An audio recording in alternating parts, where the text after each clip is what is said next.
우리가 하나님을 믿고 신앙생활할 때에 정말 중요한 것은 하나님이 어떤 분이신가를 아는 것입니다.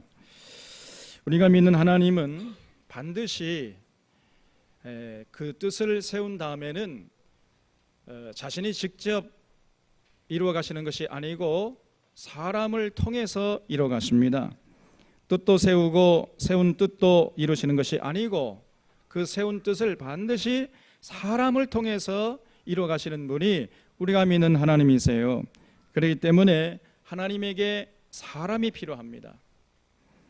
하나님을 사랑하고 하나님의 뜻을 이루고자 하는 자를 우리 하나님이 절실히 필요로 하는 것이에요. 만약에 그런 사람이 없으면은 우리 하나님은 100년이고 1000년이고 그냥 기다리시는 것입니다. 하나님의 사람이 일어날 때까지. 이스라엘 백성들이 애굽의 바로 왕에게 핍박받을 때 하나님께서는 그 이스라엘 백성들을 구원할 하나님의 사람이 일어날 때까지 기다리셨어요. 그 하나님의 사람이 누구냐? 그게 바로 모세잖아요. 모세는 이 애굽의 왕자로 40년, 미디안 광야에서 40년, 이렇게 80년 동안 철저하게 훈련받았습니다. 그래서 이제 하나님의 쓰시기에 합당한 사람으로 준비되었을 때 그때 하나님이 모세를 부르셨어요. 그리고 그 모세를 통해서 하나님의 구원의 역사를 이루어 가셨던 것입니다. 그 후에 그 가나안 땅에 정착한 이스라엘 백성들이 하나님의 은혜를 저버리고 하나님과 맺은 언약을 지키지 않았을 때 하나님 마음이 굉장히 아팠어요. 그래서 이런 이스라엘 백성들을 돌이키시려고 또 하나님이 하나님의 사람을 찾아가지고 그 하나님의 사람을 보냈던 거지요. 그 하나님의 사람들을 우리가 이제 여호수아 이후에 사사라고 그럽니다. 사사 시대가 있었지요. 근데 나중에는 하나님이 보낸 사사들마저 타락해 버렸던 거예요. 그때 하나님의 심정이 어떠했겠습니까? 이스라엘 백성들은 점점 더 타락해 가고 보낼 만한 하나님의 사람들은 보이지 않고 하나님의 속이 푹푹 썩어가지 않았겠어요? 이게 하나님의 고민입니다, 여러분. 그래서 보낼 만한 사람을 찾던 하나님이 단지파 마노아의 집으로 찾아 들어가셔서 그 마노아 아내의 태를 닫으셨습니다. 그 마노아의 아내가 아들을 낳지 못하니까 막 몸이 달았던 거죠. 얼마나 애가 탔겠습니까? 그저 자나깨나 아들을 낳게 해달라고 간구할 때 하나님께서 슬그머니 그 태를 열어가지고 잉태케 해가지고 아들을 낳게 했던 것입니다. 그때 그 마노아의 아내의 소원은 그 아내의 소원이기 전에 먼저 하나님의 소원이었습니다. 내가 좀 쓸만한 사람을 낳아서 키워다오. 이 하나님의 소원입니다, 여러분. 이제나 저제나 이것이 하나님의 소원이에요. 이렇게 해서 태어난 사람이 바로 삼손이었습니다. 삼손은 그 하나님의 기대를 한 몸에 안고 태어나서 잘 자랐습니다. 나신으로서. 그런데 그만 하나님께서 쓰실만 할 쯤 되니까 그만 그 들릴라라는 그 여인의 유혹에 빠지고 말았습니다. 결국 그 두 눈이 뽑히고 그저 블레셋 사람들에게 잡혀가지고 블레셋 신전에서 연자 맷돌을 돌리는 노예로 전락해버리고 말았어요. 삼손을 통해 구원 역사를 이루던 하나님의 뜻이 실패로 돌아가 버린 것입니다. 하나님의 그 기대에 사람들이 부응하지 않으면은 하나님이 속수무책이다 그 말이에요. 그래서 또다시 사람을 찾던 하나님이 그 후에 이제 엘가나의 아내 한나의 태를 닫습니다. 한나가 해를 태우면서 아들 하나만 낳게 해달라고 그렇게 간구할 때 또 하나님께서 슬그머니 그 한나의 태를 열어서 잉태케 해가지고 아들을 낳게 했던 것입니다. 그 아들이 바로 사무엘이지요. 한나는 그 마노아의 아내와는 달리 사무엘을 아주 어렸을 때부터 하나님을 경외하는 자로 잘 키웠습니다. 그래서 결국은 그 하나님께서 그 준비된 하나님의 사람 이 사무엘을 통해서 하나님의 역사를 이어갈 수 있었던 것이죠. 그래서 사무엘이 이 사울을 기름 부어 가지고 이스라엘의 왕으로 세웠던 것입니다. 그래서 정말 이제 그때부터 비로소 사사 시대의 문이 닫히고 왕정 시대의 문이 열린 것이죠. 그러나 사울은요, 이 왕이 되자마자 교만했습니다. 요즘 여기 문재인 대통령 너무 잘하지요? 날마다 감동이에요. 그냥 이제는요 뉴스 시간이 기다려져요. 그냥. 근데 걱정은 이제 저런 모습을 끝까지 유지해야 되는데 또 교만하면 안 되는데 이제 우리 그걸 위해서 기도해야 됩니다. 여러분. 사울은요 처음에는 조금 잘했어요. 그러다가 나중에 금방 교만해졌어요. 그냥. 그러다가 결국은 하나님께 버림받고 말았던 것입니다. 우리 하나님은 쓰시다가도 교만하면 버림버리세요. 그냥.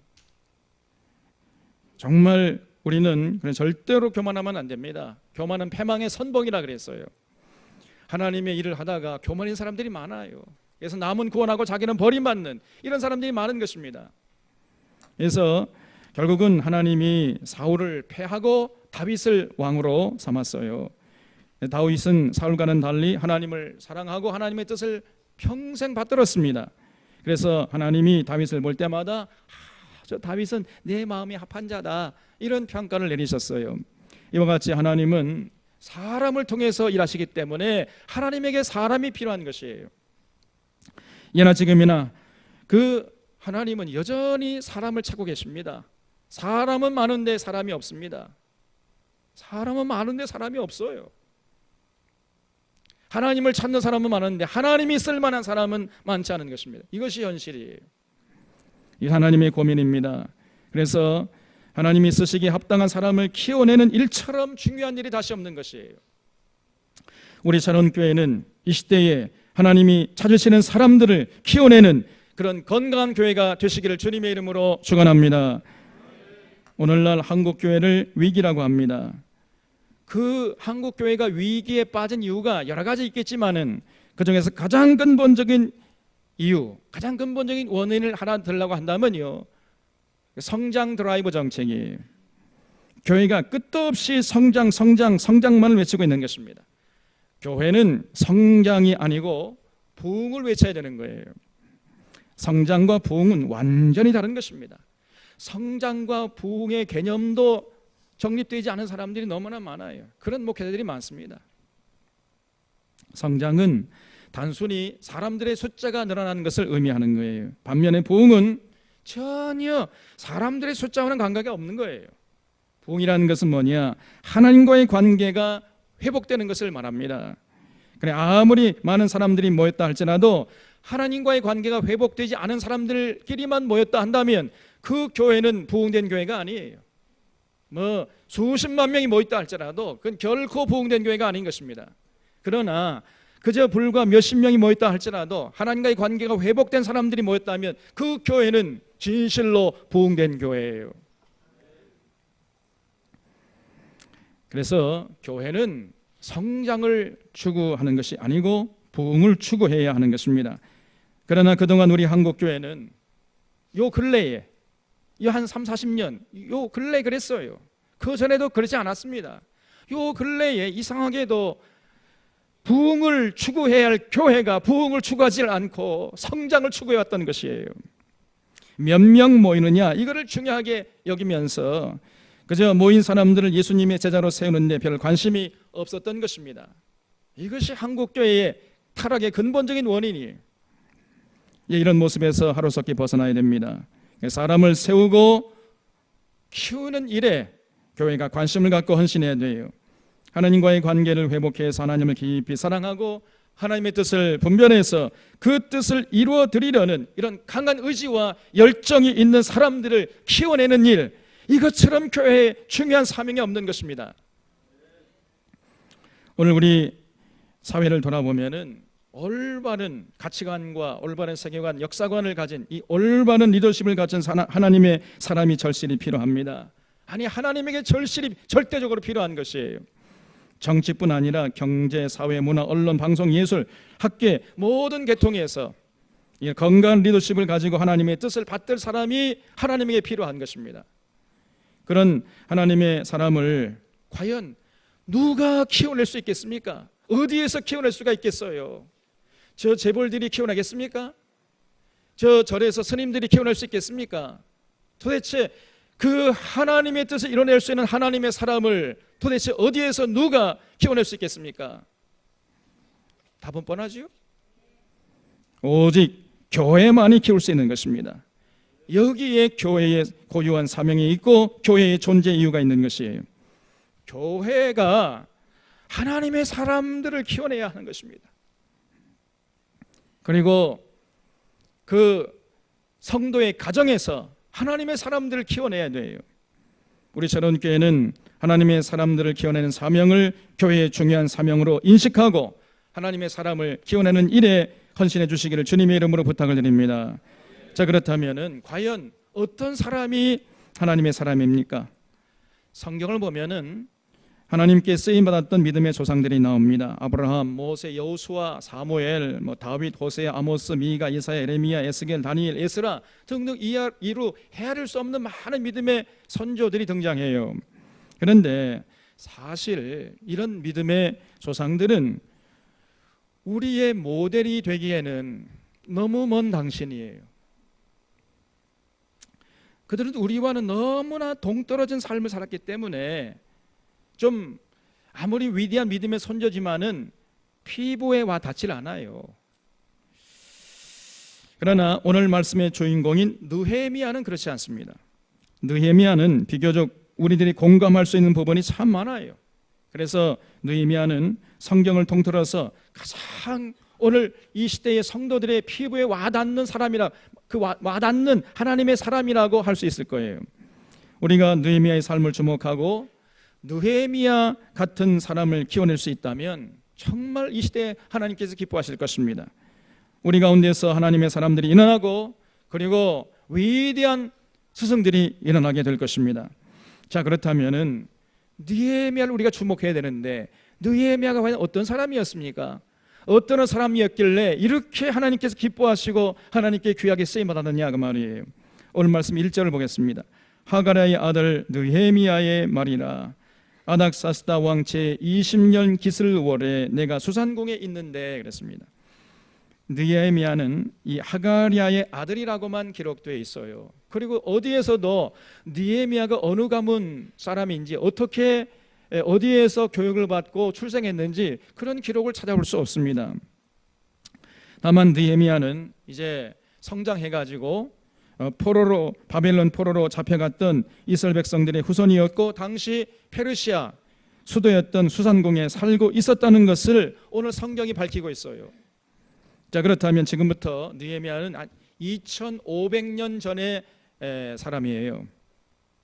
당시에 그 이스라엘 백성들은요 바벨론의 포로로 잡혀가서 거기서 죽을 고생하다가 이제 70년 만에 노예에서 해방되어 가지고 예루살렘으로 돌아옵니다. 돌아와 가지고는 자기 집 건축하기 전에 먼저 하나님의 성전을 짓는 데 열중을 했어요. 이 사람들이 이번에야말로 우리가 진실로 하나님을 제대로 섬겨보자 이런 거룩한 의지와 열정이 있었던 것입니다.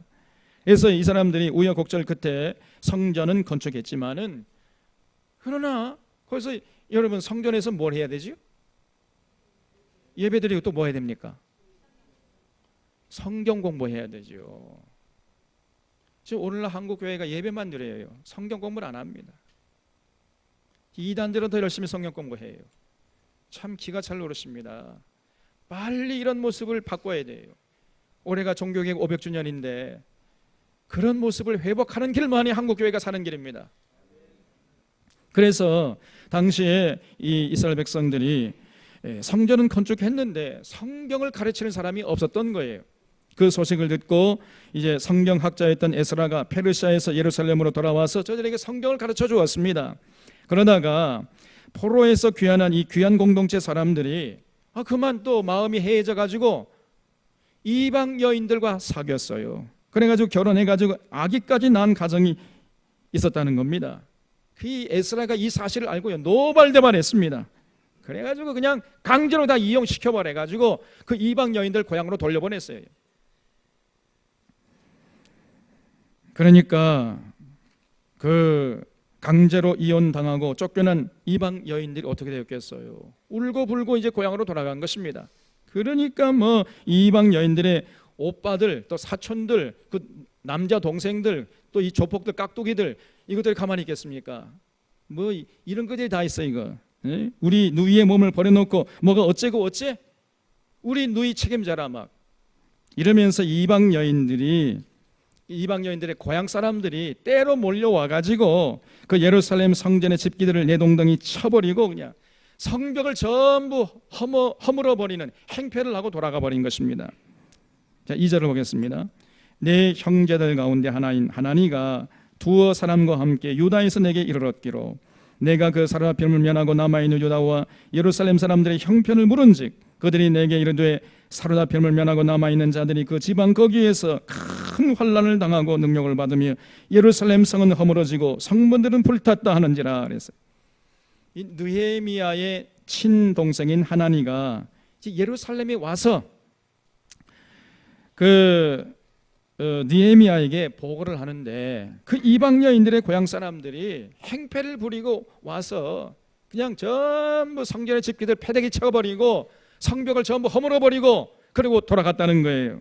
그 사실을 알려주었습니다. 여기에 큰 환난을 당하고 능력을 받고 예루살렘 성은 허물어졌다. 그 말이 그 이방 여인들의 고향 사람들이 와서 행패를 부리고 돌아갔다는 말이, 그 소식을 들은 느헤미야가 어떤 반응을 보였습니까? 느헤미야는요 사실은 자기와 직접적인 관계가 없잖아요. 나 몰라 할 수 있었습니다. 너희들이 당했으니까 너희들이 고통을 당해라. 나는 모르겠다. 그렇게 할 수 있었어요. 그러나 그는 그렇게 하지 않았습니다. 그 페르시아의 삶에 참 평안한 그 삶을 청산하고 예루살렘으로 돌아와서 동족의 고난에 동참했어요. 4절을 보겠습니다.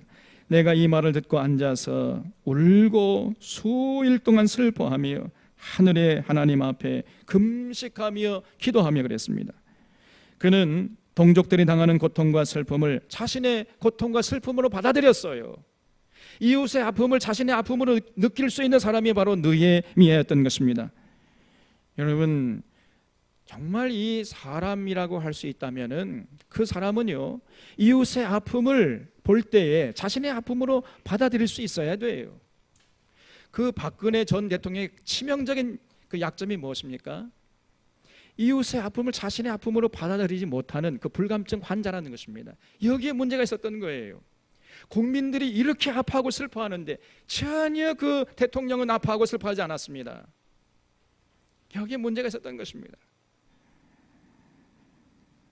여러분, 하나님의 사람은요 아파하는 자와 함께 아파하고 우는 자와 함께 울어야 돼요. 그것이 하나님의 사람의 특징인 것입니다. 그래서 느헤미야는 그 당시에 자기 동족에 당하는 고난을 함께 아파하고 예민하게 느끼면서 정말 슬피 울면서 하늘의 하나님께 나가서 기도했어요. 하나님, 나와 네 아버지 집이 주의 종 모세에게 명하신 언약을 지키지 않았습니다. 그래서 그 죄값으로 지금 내 동족들이 이렇게 고난을 당하고 있는데 하나님, 이 동족들의 죄악을 용서해 주시고 불쌍히 여겨 주시옵소서. 눈물로 기도했던 거예요, 이 느헤미야가. 그리고 느헤미야는요 기도만 하고 앉아있지 않았습니다. 이렇게 기도한 후에 그 편안한 삶을 뒤로 하고 고난당하는 예루살렘 동족 곁으로 나아갔어요. 여기 2장 5절을 보겠습니다. 왕에게 아뢰되 왕이 만일 좋게 여기시고 종의 왕의 목전에서 은혜를 얻어 쌓으면 나를 유다 땅 나의 조상들의 묘실에 있는 성읍에 보내어 그 성을 건축하게 해 주시옵소서. 이렇게 지금 느헤미야가 아닥사스다 왕에 나와서 부탁을 했어요. 느헤미야는 당시 그 페르시아 왕의 술 맡은 관원장이었어요. 오늘날로 하면은 아마 그 대통령 경호실장 정도 되는 직위였습니다. 굉장히 높은 직위죠. 그렇기 때문에 그는 얼마든지 마음만 먹으면은요 자기 혼자 평안하게 잘 먹고 잘 살 수 있었습니다. 세상 호령하면서 떵떵거리면서 살 수 있었어요.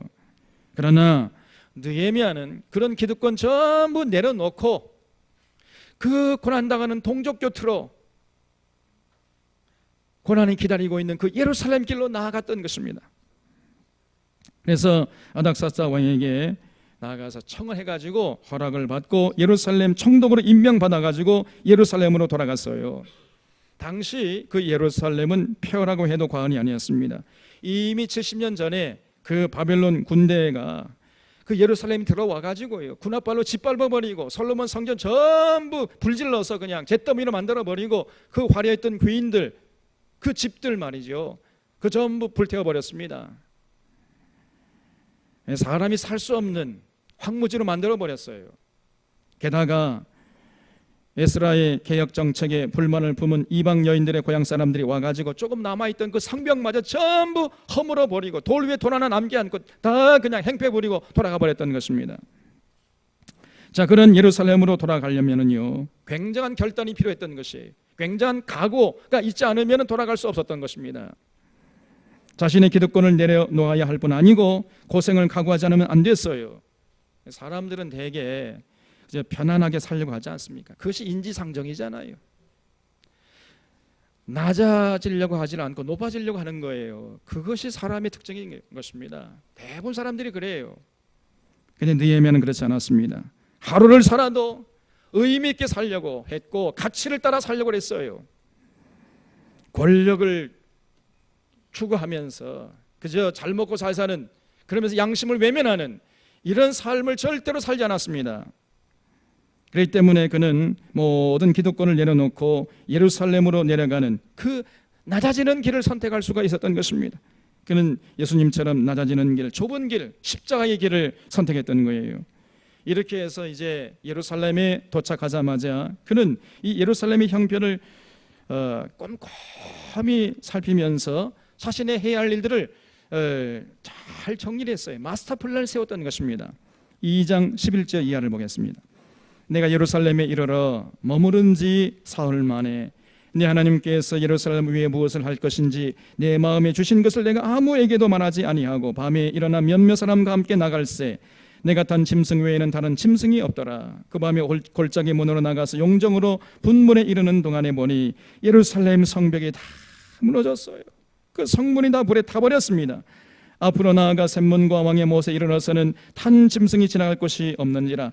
그 밤에 시내를 따라 올라가서 성벽을 살펴본 후에 돌아서 골짜기 문으로 돌아왔으나 방백들은 내가 어디 갔었으며 무엇을 했는지 알지 못하였고 나도 그 일을 유다 사람에게나 제사장들에게나 귀족들에게나 방백들에게나 그 외에 일하는 자들에게 알리지 않았다 그랬어요.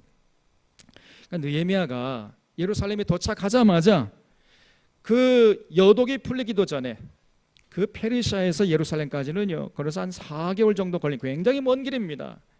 그래서 여행의 여독이 풀리기도 전에 아무도 모르게 예루살렘을 돌아보면서 당시 예루살렘 형편이 어떠한지 샅샅이 살피면서 어떻게 성벽을 재건해야 할 것인가 면밀히 계획을 세웠던 것입니다. 이게 느헤미야예요.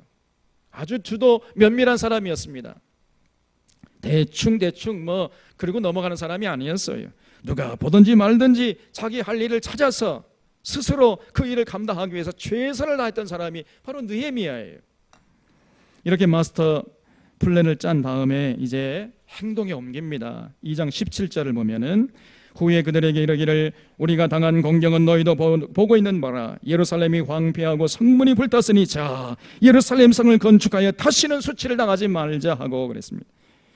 느헤미야가 당시 시리에 잠겨있던 이스라엘 백성들 앞에 나가서 일장연설을 했다는 거예요. 여러분, 우리가 언제까지나 이렇게 낙심하고 앉아 있을 것입니까? 자, 우리가 다 같이 일어나 성을 재건해서 다시는 수치를 당하지 맙시다. 제가 앞장서겠습니다. 이렇게 나왔던 것이. 그러니까 사람들이 그래, 우리가 한번 해보자. 이렇게 해가지고 이제 주먹을 불끈 쥐고 일어나는 거예요. 그렇게 지도력을 발휘했던 사람이 느헤미야였습니다, 여러분. 느헤미야는 사람들의 마음을 감동시켜서 힘차게 함께 연합해서 일을 추진해 나갈 줄 아는 그런 리더십의 소유자였던 것이에요. 그런데 이런 느헤미야 앞에요, 많은 난관이 기다리고 있었습니다. 느헤미야를 시기하고 질투하고 끌어내리려는 그런 사람들이 많았던 것이에요. 이게 참 이번에도 우리가 걱정스러운 게 참 문재인 대통령이 저렇게 잘 열심히 하려고 하는데 그 주변의 사람들이 도와주지를 못할 망정 끌어내리려고 하는 이런 사람들이 주변에 많이 있어요. 사실은 그게 걱정이 되는 것입니다. 정당한 비판은 얼마든지 수용하겠는데 정당치 못한 비판을 하면서 그 개혁 작업을 회방하려고 하는 이런 사람들이 남아있는 것이에요. 그래서 국민들이 정말 중요한 것입니다, 여러분. 4장 1절을 보겠습니다. 산발랏이 우리가 성을 건축한다 함을 듣고 크게 분노하여 유다 사람들을 비웃으며 자기 형제들과 사마리아 군대 앞에서 일러 말하되 이 미약한 유다 사람들이 하는 일이 무엇인가? 스스로 견고하게 하려는가? 제사를 드려야 하려는가? 하루에 일을 마치려는가? 불탄 돌을 흙무더기에서 다시 일으켜려는가? 하고 암몬 사람 도비아는 곁에 섰다가 이르되 그들이 건축하는 돌 성벽은 여호가 올라가도 곧 무너지리라 하더라 그랬어요. 느헤미야가 이렇게 열심으로 최선을 다해서 혼신을 다해서 성벽을 재건해 나가니까 이제는요 주위 사람들이 시기하고 질투하면서 그냥 느헤미야를 자꾸 모함해 되는 거예요. 어떻게든지 간에 느헤미야를 쫓아내려고 수단 방법 가리지 않은 사람들이 있었습니다. 그 대표적인 사람들이 바로 산발랏과 도비아라는 사람들이었어요. 이 산발랏이라는 사람은요 느헤미야가 말이야 저놈이 성벽을 다 재건한 다음에 지가 왕이 되려고 그러는 거야. 그러니까 저렇게 열심을 내는 거지 뭐. 이렇게 모함을 해댑니다. 산발랏이 나쁜 놈이에요, 이놈이. 또 그런가 하면은요 도비아라는 놈은 제 느헤미야가 건축하는 저 성벽은 여우가 올라가도 무너질 거야 이러면서 조롱합니다. 어떻게 해든지 느헤미야의 리더십을 깎아내리려고 혈안돼 있었어요. 그러나 여러분 느헤미야를 좀 보세요. 느헤미야는요 끄떡하지 않습니다. 흔들리지 않았어요. 하나님께 기도하면서 자기 할 일에 집중했습니다. 절대로 유혹에 빠지지도 않았고 위협에 굴복하지도 않았어요. 누가 뭐 뒤에서 수근거리든지 말든지 모함하든지 말든지 전혀 관심하지 않고 그저 자기 할 일에 매진했던 것입니다. 조금도 흔들리지 않았습니다. 이것이 하나님의 사람 느헤미야였어요. 뚝심을 가지고 이제 밀고 나가는 거예요. 그냥 이렇게 혼신의 힘을 다해서 성벽을 재건하고 있는데 그러다가 이제 어느 날 사건이 터진 거예요. 5장 1절을 보겠습니다.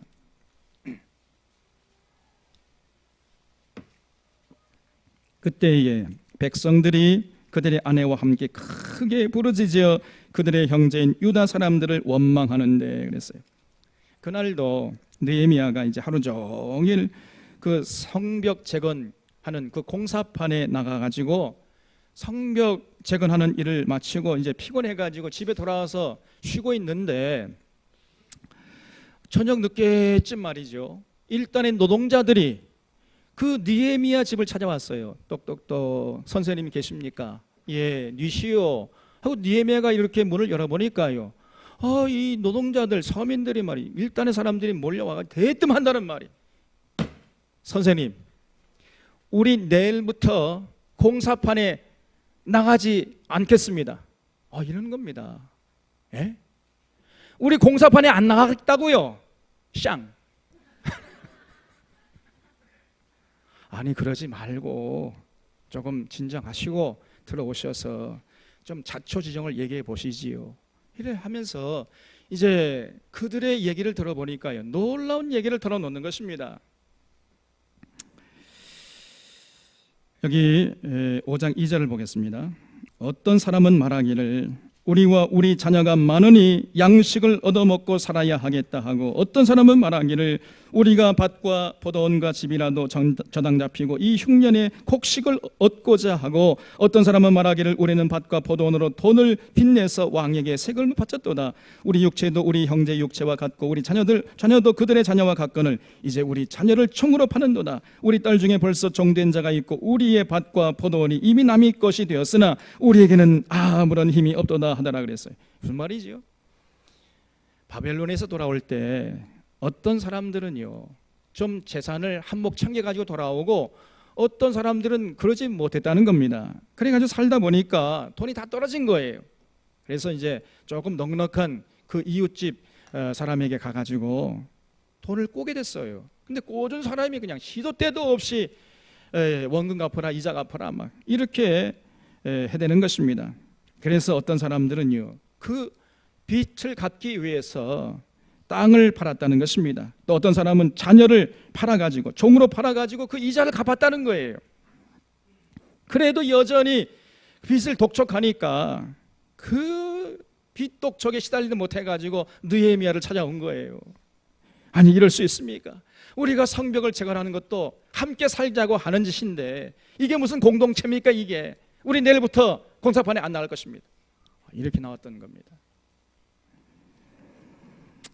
여러분, 하나님은 같은 동족에게는 절대로 돈 꿔주고 이자 받으라고 했습니까? 받지 말라고 했습니까? 받지 말라고 했잖아요. 그래 더불어 살라 그렇게 말씀하지 않았습니까? 출애굽기 22장 25절, 레위기 25장 37절, 신명기 23장 19절 20절 계속해서 하나님은 얘들아 너희들 조금 넉넉한 사람이 좀 가난한 사람들 돌봐주면서 더불어 살아라. 돈 꿔주고 이자 받지 말아라. 계속 말씀했어요.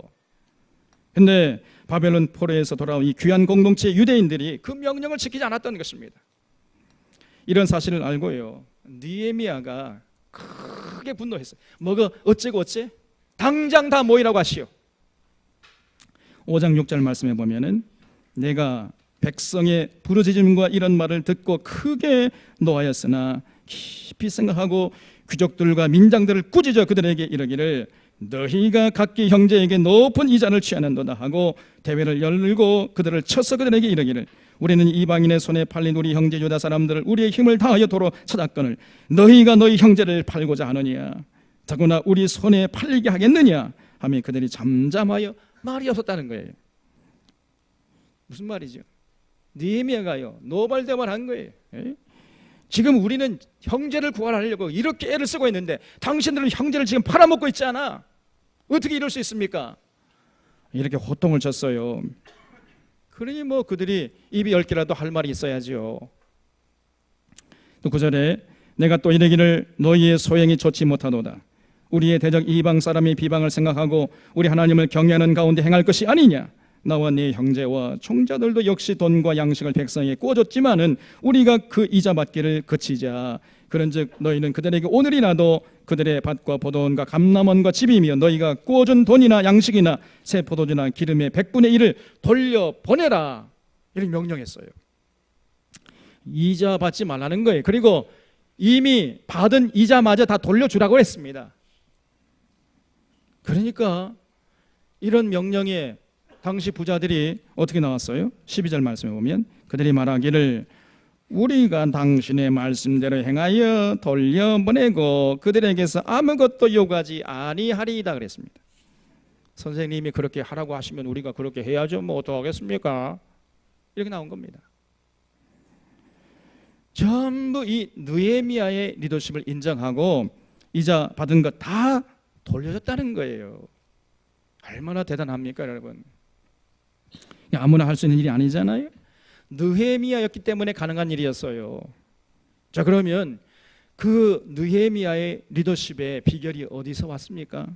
오늘 본 말씀 여기 5장 14절 좀 다시 보면은 또한 유다 땅 총독으로 세움을 받은 때 곧 아닥사스다 왕 제20년부터 제32년까지 12년 동안은 나와 내 형제들이 총독의 녹을 먹지 아니했다 그랬어요. 느헤미야가 예루살렘 총독으로 12년 동안 봉사했는데 일했는데 전혀 월급 받지 않았다는 겁니다. 아니 월급 받지 않았을 뿐 아니라 자기 돈 내가지고 자비량하면서 그렇게 헌신했어요.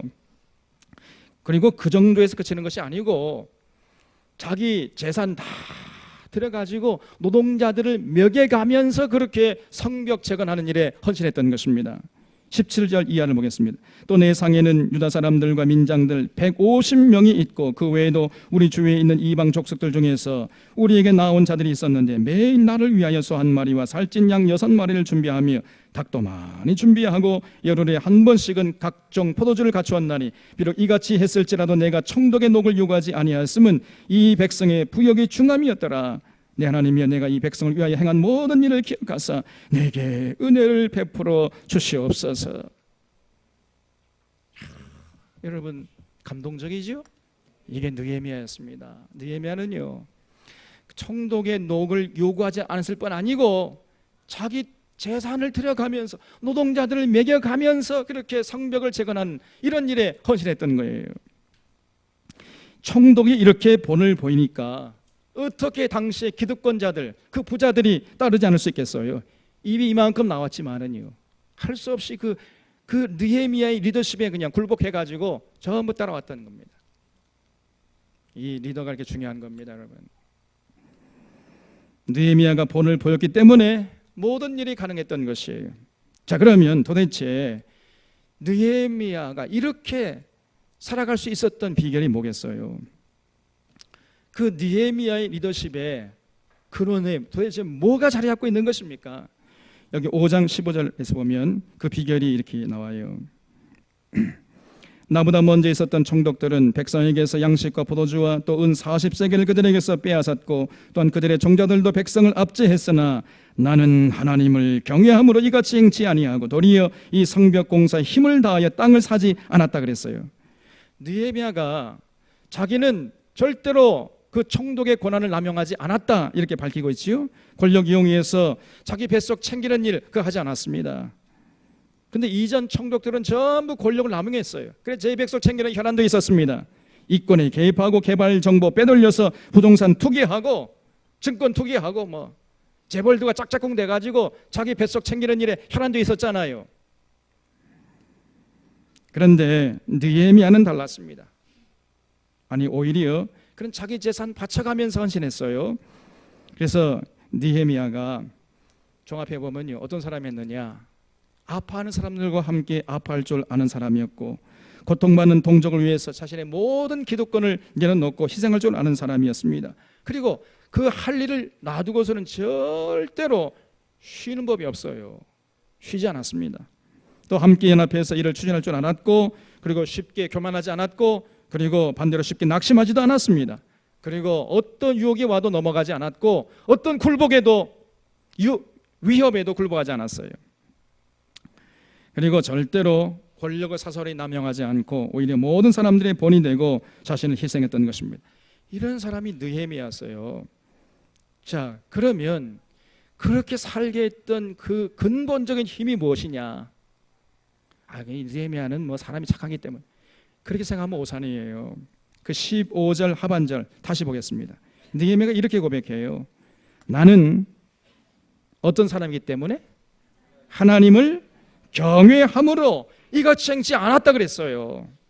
다시 말씀드리면 하나님을 향한 신앙이 느헤미야를 그렇게 살아가도록 그렇게 행동하도록 이끌어 갔다는 것입니다. 그 느헤미야의 됨됨이와 리더십은요, 하나님을 향한 신앙 때문이었어요. 그 느헤미야의 마음속에 각인된 하나님을 향한 신앙이 그 느헤미야를 이토록 아름다운 삶으로 이끌어 갔다는 것입니다. 여러분, 신앙이 이렇게 중요한 거예요. 참 신앙이 이렇게 굉장한 영향력을 행사하는 것입니다. 참 신앙의 소유자는요, 정말 이 땅에 사는 동안에 그윽한 생명의 향기를 풍기면서 살게 돼 있어요. 우리 주 예수 그리스도를 마음의 중심에 모시면은 우리가 뭘 많이 했느냐 적게 했느냐 그게 중요한 게 아닙니다, 여러분. 그 사람의 존재 자체가 선하게 바뀌는 거예요. 그래서 doing이 아니고 being입니다, 여러분. 정말 그 사람 자체가 그 예수 그리스도를 모신 사람은 사람 자체가 선하게 그냥 그 존재 자체가 변하는 거예요, 그냥. 그래서 그 존재 자체에서 생명의 향기가 풀풀 풍겨 나오는 것입니다. 오늘 교회도 이런 느헤미야 같은 사람을, 하나님의 사람을 키워내야 돼요. 사실 예수 믿는 사람들은 전부 다 이런 느헤미야 같은 사람이 되어야 마땅한 거예요. 그게 정상적인 것입니다. 예수 그리스도를 마음의 중심에 모시면서도 여전히 세상 가치관에 휘둘리며 세상 것 좋아하며 살아가는, 이거는 거짓말이에요. 그건 예수 믿는 게 아닙니다. 자기가 예수 믿는다고 착각할 뿐이지 진실로 예수 그리스도를 마음에 영접한 게 아니에요. 예수를 마음에 영접하면 도저히 그런 삶을 살려야 살 수가 없어요. 그건 불가능한 것입니다. 참 신앙의 소유자는 느헤미야처럼 살아가려고 애를 쓰는 거예요. 만약에 우리 모두가 그렇게 된다면은 이 대한민국이 어떻게 되겠어요? 대한민국이 천국으로 변할 것입니다. 모든 불신자들도 교회를 주목하고 예수님을 믿게 될 것이에요. 사실 우리 한국교회 역사를 돌아보면은요, 한국교회는 하나님의 사람을 키워낸 그런 아름다운 전통이 있어요. 조선 왕조가 망하고 일제 식민지 하에서 어려움을 당하고 해방 후에 우리가 동족 상잔의 전쟁을 경험했잖아요. 그리고 또 요 근 현대사에서는 그 박정희 유신 독재에 저항하고 민주화의 험난한 과정을 거쳐 나왔던 것입니다. 자, 그런 역사적인 과정 속에서 느헤미야처럼 헌신된 이런 하나님의 사람들이 많이 일어났었어요. 사실은 한국교회가 그런 하나님의 사람을 키워냈던 것입니다. 이승훈, 안창호, 조만식, 여훈영, 김규식, 주기철, 손양원, 무리칸 같은 이런 멋진 크리스찬들이 많았어요. 이들의 영향력으로 한국 사회가 일제 치하와 해방 이후 동족 상잔과 유신 독재의 그 고통스러운 역사를 이겨낼 수 있었고, 온 세계가 부러워하는 이 민주주의, 성숙된 민주주의를 지금 우리가 누릴 수 있게 된 것입니다. 여러분, 우리 사론교회가 이런 한국교회의 전통을 이어받아서 하나님을 기쁘시게 하고 어려움에 처한 나라를 위기에서 건져낼 하나님의 사람들이 일어나고 키워낼 수 있기를 주님의 이름으로 축원합니다. 느헤미야 같은 하나님의 사람들을 진실로 우죽순처럼 일어나는 그런 멋지고 건강한 교회가 될 수 있기를 주님의 이름으로 축원합니다. 여러분, 자, 그렇다면은 그 비결이 과연 무엇이겠습니까? 우리가 느헤미야의 고백을 기억해야 돼요. 나는 하나님을 경외함으로 이같이 행치 아니했다. 이 느헤미야의 고백을 잊지 말아야 됩니다. 하나님의 사람을 키워내는 비결은 그 인격 속에 하나님을 향한 경외심을 심는 거예요. 그 마음속에 진실 하나님을 사랑하고 하나님의 뜻을 받들어 살고자 하는 의지와 열정이 있어야 돼요. 이것이 비결인 것입니다. 그렇기 위해서는요, 어렸을 때부터 하나님을 깊이 만나고 그 인격 속에 하나님을 향한 신실된 신앙이 자리 잡도록 도와줘야 돼요. 이것이 하나님의 사람을 키워내는 비결의 전부입니다. 더 이상 없어요. 자, 그렇다면 결국 결론은 성경이지요. 우리 모두가 성경으로 돌아가는 수밖에 다른 길이 없어요.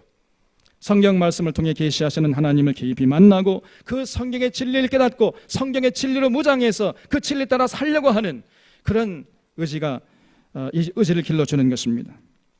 그래서 그 성경의 진리 입각에서 인생관, 세계관, 역사관, 물질관, 가치관 바로 세울 때 비로소 그 사람은 하나님의 사람으로 거룩하게 쓰임받으면서 승리하게 될 것입니다.